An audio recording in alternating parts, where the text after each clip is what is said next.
no more crying with you, girl. Hey.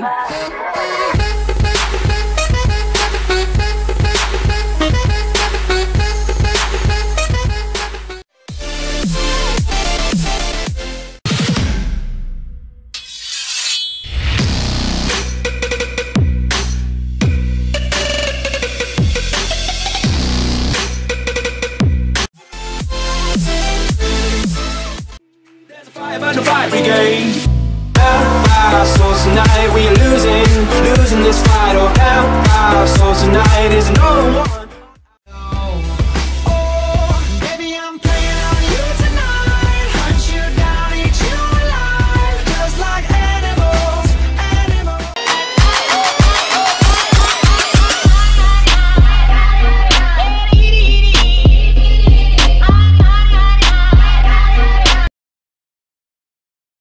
The discussion today is called Humanitarian Negotiations, Talking to the Other Side. I'll be your chair this afternoon.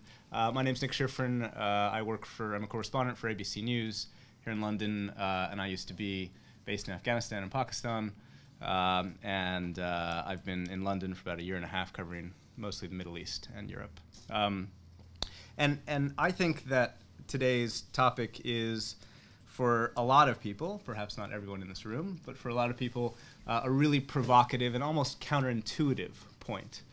I think there's a notion in the media and just a perception of non-state armed actors, or armed non-state actors.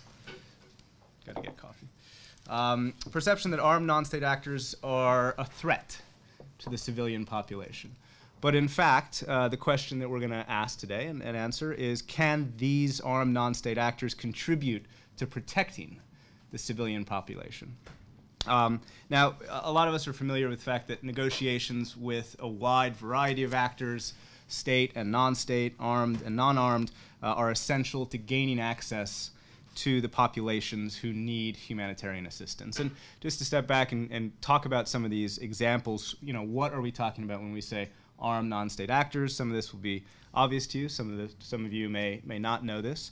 The names are familiar. Some of them: Al-Qaeda, Taliban, Hezbollah, Boko Haram, even Hamas, and hopefully we will hear from Jerusalem about Hamas. But we're also talking about the broader idea of militants, organizations that exist outside the structures of a state and who are violent. So the questions we will ask today and hopefully answer: why do you negotiate with these groups? How do you negotiate with these groups? Do they respect humanitarian workers? Do they respect humanitarian law? And can engagement with these groups improve the understanding and adherence to international law? And what we really are all after, can they help protect the civilians who we are trying to reach to provide humanitarian aid? So this is the launch. This event is the launch of the 58th issue of the Humanitarian Exchange on Humanitarian Negotiations. There'll be a next one on October the 2nd, so put it in your diaries.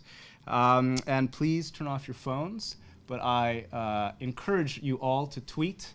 And so I won't get offended if your phones are out, but I will get offended if you're texting friends. So please tweet with the hashtag HumNegotiations, H-U-M negotiations. And so, without further ado, let me introduce our esteemed panel. Up there, or I guess I should say behind me, from Nairobi, is Jerry Maheu. Jerry Maheu is the founder and president of Conflict Dynamics International. He was the lead developer of their Humanitarian Negotiation Training Initiative. He's worked on many peace processes, mediation and negotiation initiatives, most recently to support the UN African Union-led mediation efforts under the Darfur political process from 2007-2008. So welcome, Jerry. Sitting to my right is Pascal Bongard. He's the head of operations at Geneva Call, and he has published widely on the issues related to humanitarian engagement with armed non-state actors. And before joining Geneva Call, Pascal worked with the Swiss Federal Department of Foreign Affairs in Bern and UNHCR in Ethiopia. So welcome, Pascal. Also on the screen, oh, look at that, we've got Tony now. Well, I should introduce Tony. Tony, can you hear me? Yeah, I can hear you all right. You can hear me? Fantastic. Yes, we can hear you. Tony Ghali, who is joining us from Jerusalem, is the former access analyst for OCHA Access Coordination Unit in the occupied Palestinian territories. He was responsible for facilitating access for humanitarian staff and goods to, from, and within Gaza and the West Bank. Prior to that, Tony worked with several international and local organizations on issues related to civil-military coordination and humanitarian negotiations with both state and non-state actors. And Tony is currently an independent consultant working with UNDP and professionals in humanitarian assistance and protection. Welcome, Tony, from Jerusalem. And last but certainly not least, Ashley Jackson. Ashley, wave to the crowd. Hi. Hi, Ashley. Ashley's a research fellow right here at the Humanitarian Policy Group. She leads the research project on humanitarian negotiations with armed non-state actors. And prior to joining ODI, she spent several years in Afghanistan working in UNAMA, the UN office there, and their Department of Political Affairs, and she was the head of policy for Oxfam there. So, welcome, Ashley. And what I'm going to try and do is ask these smart people a bunch of questions for the next hour or so, or 45 minutes.